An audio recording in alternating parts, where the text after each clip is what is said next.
قرآن مجید کی آیت میں نے تلاوت کی، اللہ فرماتے ہیں الف لام میم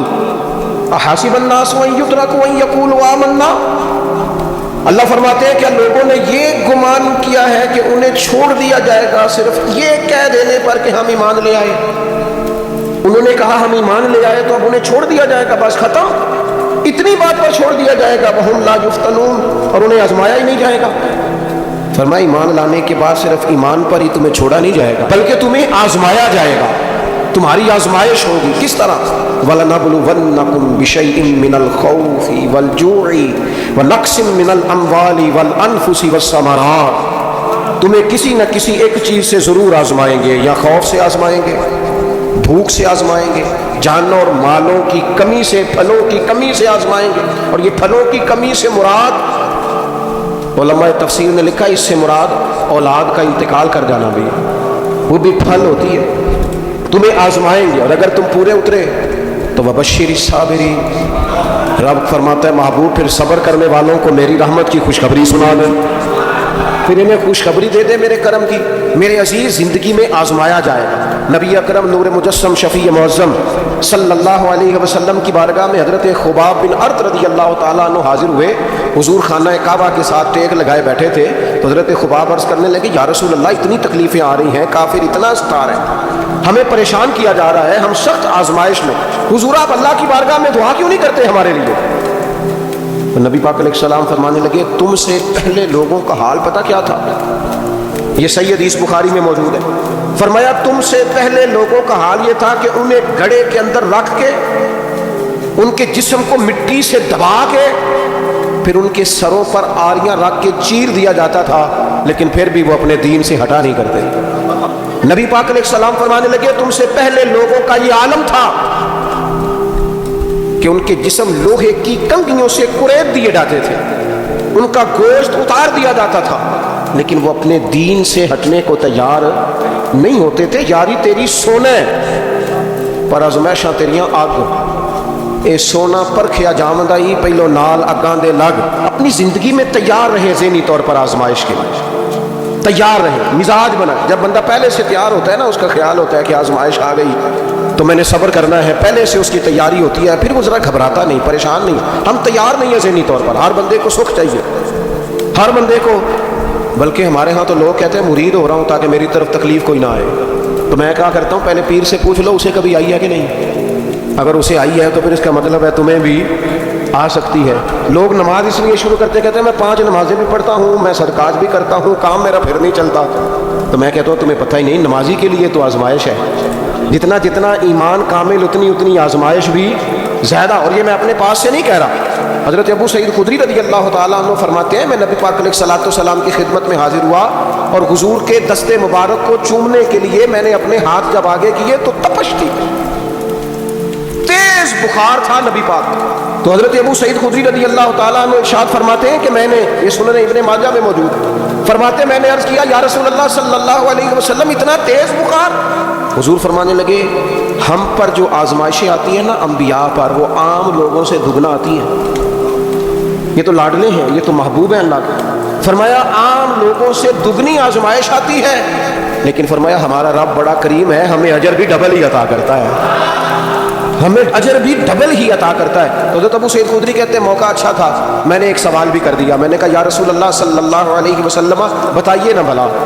دنیا میں زیادہ آزمائشیں کن کو آتی ہیں؟ تو حضور فرمانے لگے سب سے زیادہ آزمائشیں اللہ کے انبیاء کو آتی ہیں، نبیوں کو آتی ہیں۔ حضور اس کے بعد فرمایا اس کے بعد جو ان کے زیادہ قریب ہوتا ہے اسے آتی ہے۔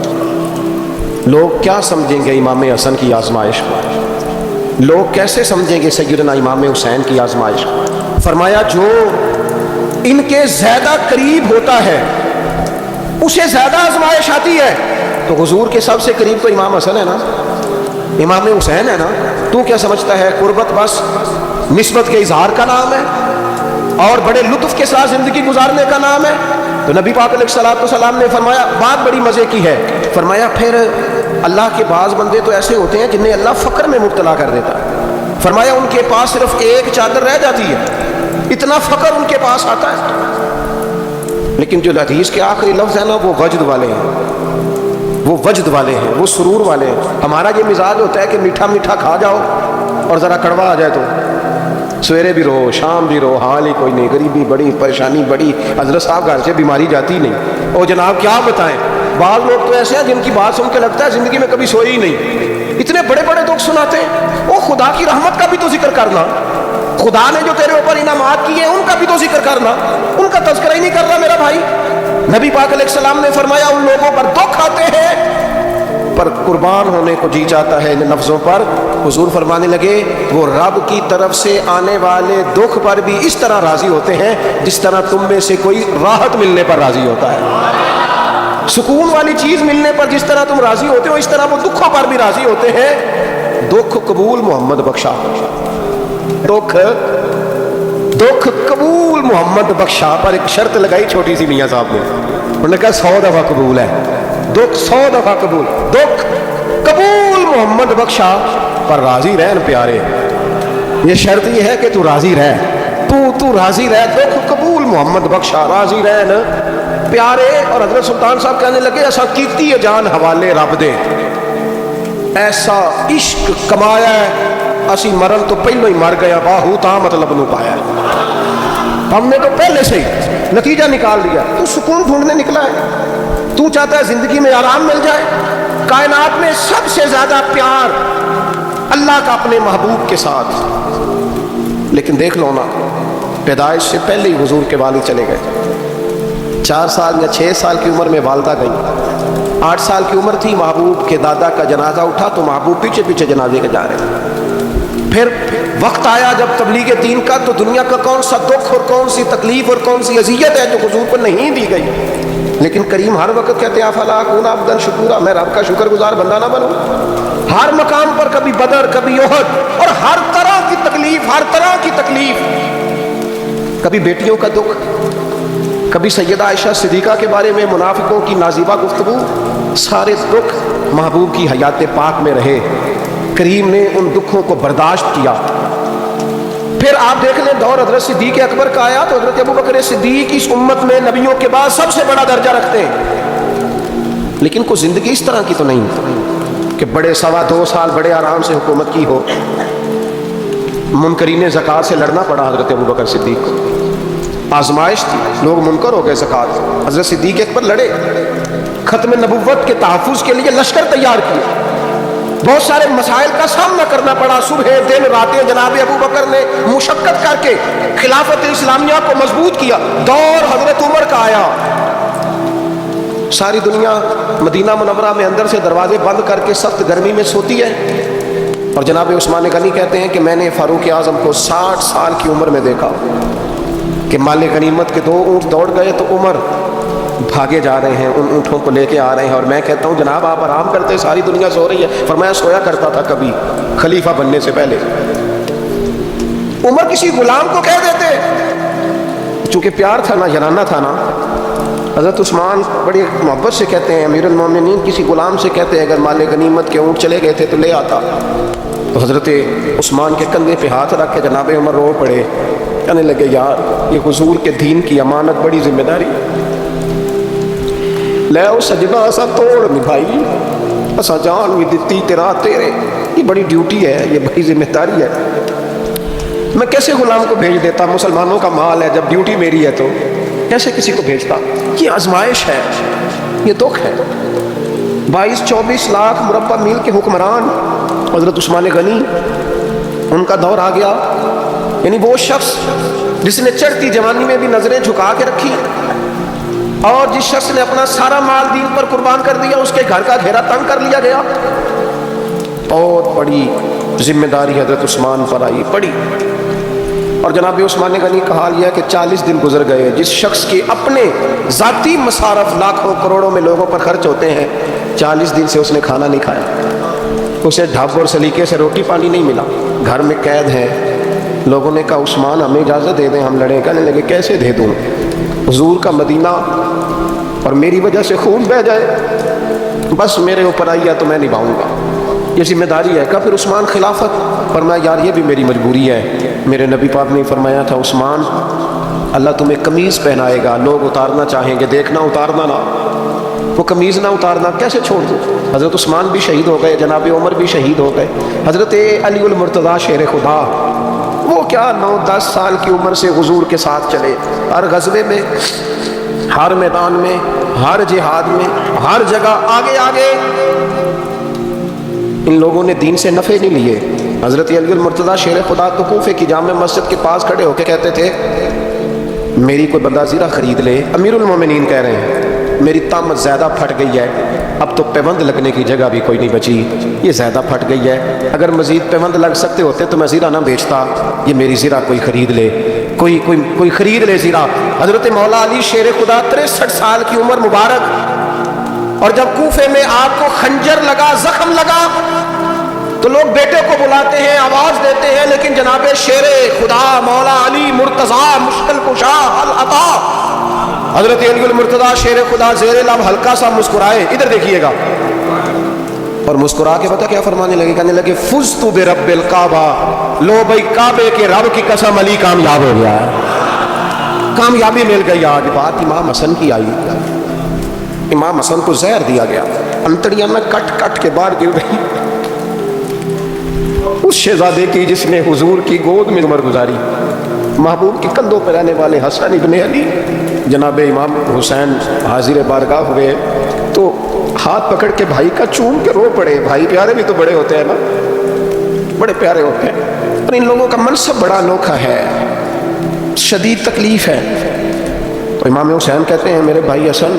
بتائیے آپ کو زہر کس نے دیا؟ رو کے پوچھتے ہیں۔ بھائی کا ماتھا چوم کے امام حسن رو پڑے، کہنے لگے حسین میری مجبوری ہے، میں تمہیں نہیں بتاؤں گا۔ کہا کیوں؟ فرمانے لگے اس لیے کہ اگر وہ نہیں جس پر مجھے شک ہے تو پھر کسی بے گناہ کا نام کیسے لے دوں، اور اگر وہی ہے نا جس پر مجھے شک ہے تو پھر میں تمہیں نہیں بتاؤں گا، میرا رب بڑا بہتر انتقام لینے والا ہے، پھر بھی نہیں بتاؤں گا، کیا کروں، کیسے بتا دوں، مصطفیٰ کا نواسا ہوں، میں پردے ڈالنے والی ماں کا بیٹا، میں شیر سے زیادہ جگر رکھنے والے علی کا پتر،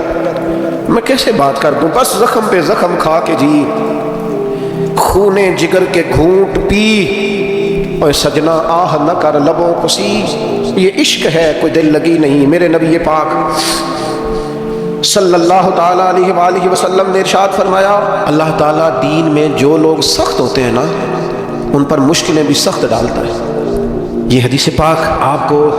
مسند امام احمد بن حنبل میں ملے گی، ابن ماجہ ترمذی میں ملے گی۔ فرمایا جتنا کوئی دین میں سخت ہوتا ہے اتنی اس کی مشکلات بھی سخت ہوتی ہیں، اور جتنا کوئی نرم ہوتا ہے اتنی اس کی مشکل بھی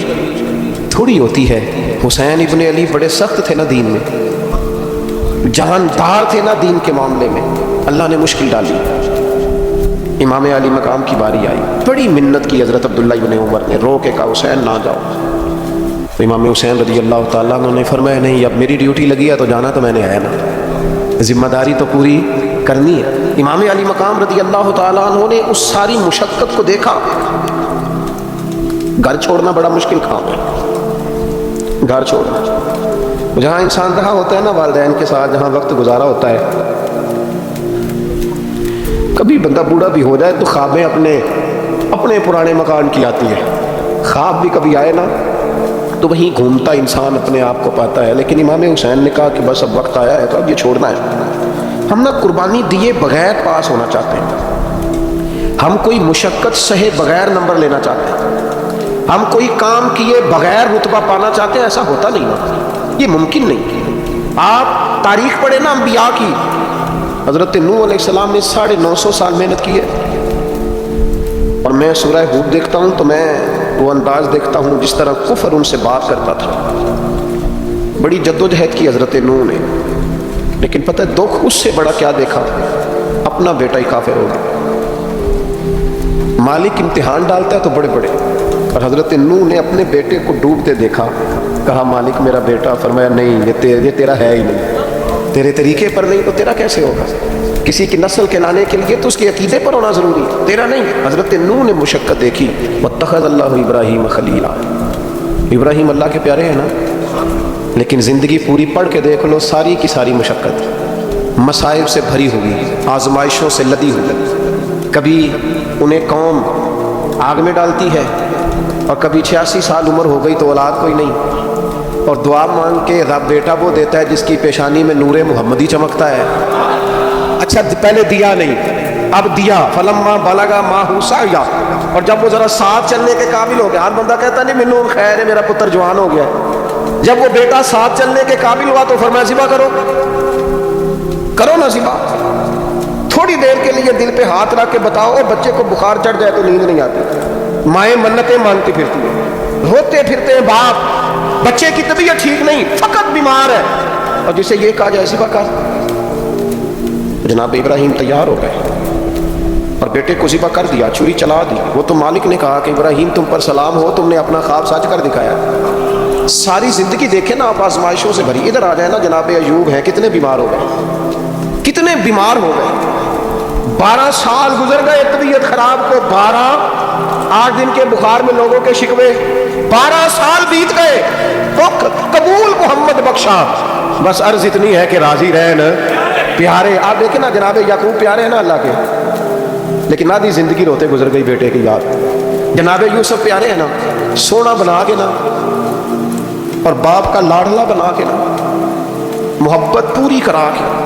پیار پورا۔ یا بنی لا تقصص رؤیاک علی اخوتک فیکیدوا لک کیدا ان الشیطان للانسان عدو مبین۔ او میرے بیٹے بھائیوں سے بات نہ کرنا ورنہ وہ کچال چلیں گے، شیطان آدمی کا کھلا دشمن۔ اتنا دنیا میں پیارا بچہ اور اس وقت کوئی نہیں تھا جتنے جناب یوسف ہیں، پر یوسف کبھی بھائیوں کی مار کھائیں، کبھی کنویں میں گئے، کریم کا کرم ہے نا، کنویں میں پھینکے تو بچا لے، لیکن وہاں سے نکلے تو پھر وہ بکے، پھر کبھی یہاں بکے، کبھی مصر کے بازار میں بکے۔ او یار تو غور تو کر، وہی جناب یوسف اللہ کے پیغمبر پھر جیل جائے، ساری تکلیفیں سہ کے فرمایا لو یوسف اب میں تمہیں مصر کا بادشاہ بناتا ہوں۔ آپ جس کی بھی تاریخ ٹٹول کے لائیں گے نا وہ آزمائشوں والی، وَلَنَبْلُوَنَّكُمْ بِشَيْءٍ مِّنَ الْخَوْفِ، ہم ضرور تمہیں آزمائیں گے۔ امام حسین کی باری آئی، وطن چھوڑنا ہے حسین کو۔ امام علی مقام نے کہا کہ ہجرت کی تھی نا، حضور نے بھی وطن چھوڑا تھا، دور کھڑے ہیں نانا تیرے کرم کے خزینے کی خیر ہو، میں جا رہا ہوں تیرے مدینے کی خیر ہو۔ پھر حسین ابن علی وہاں سے نکلے، بچے ساتھ، ڈٹنا پڑا، بھوک پیاس، بچوں کا ساتھ، پھر بچوں کی شہادتیں، یہ ساری چیزیں انسان کو کمزور کر دیتی ہیں نا، لیکن جس کی شان بڑی ہوتی ہے اس کی آزمائش بھی بڑی ہوتی ہے۔ چھوٹی چھوٹی باتوں سے گھبرا جانے والی امت، ذرا ذرا سی بات پر پریشان ہو جانے والے لوگ، لڑکھڑاتے قدم، الجھے خیالات، بے چینیاں، بے قراریاں، بہتے آنسو، اور ہر وقت مظلومیت کا اظہار کرتی قوم اگر اپنے قدموں پہ کھڑا ہونا چاہتی ہے، امت اگر پھر سے امت سازی چاہتی ہے، امت اگر کھڑے ہو کے اور اللہ کی عطا پر راضی رہ کر اپنی زندگی گزارنا چاہتی ہے، ایک ہی فارمولہ ہے، اس قوم کو امام حسین کی سیرت سے آگاہ کر دو، اس امت کو نبی پاک کے شانوں والے نواسے کی عظمتیں بتا دو۔ یہ جو لوگ سہمے سہمے، ڈرے ڈرے سے، پریشان سے، کمزور سے، غریبی کی بات کرتے، دیہاتی ہونے کی بات کرتے، سہمی سہمی باتیں کرتے، انہیں کہو ڈرو نہ۔ وہ دیکھو پردیس میں حسین ابن علی تھوڑی دیر پہلے حضرت علی اکبر کی لاش مبارک اٹھا کے لائے ہیں اور لا کر کے خیمے میں رکھی ہے، لیکن انہیں پتا ہے کل بھی تو جانا ہے نا،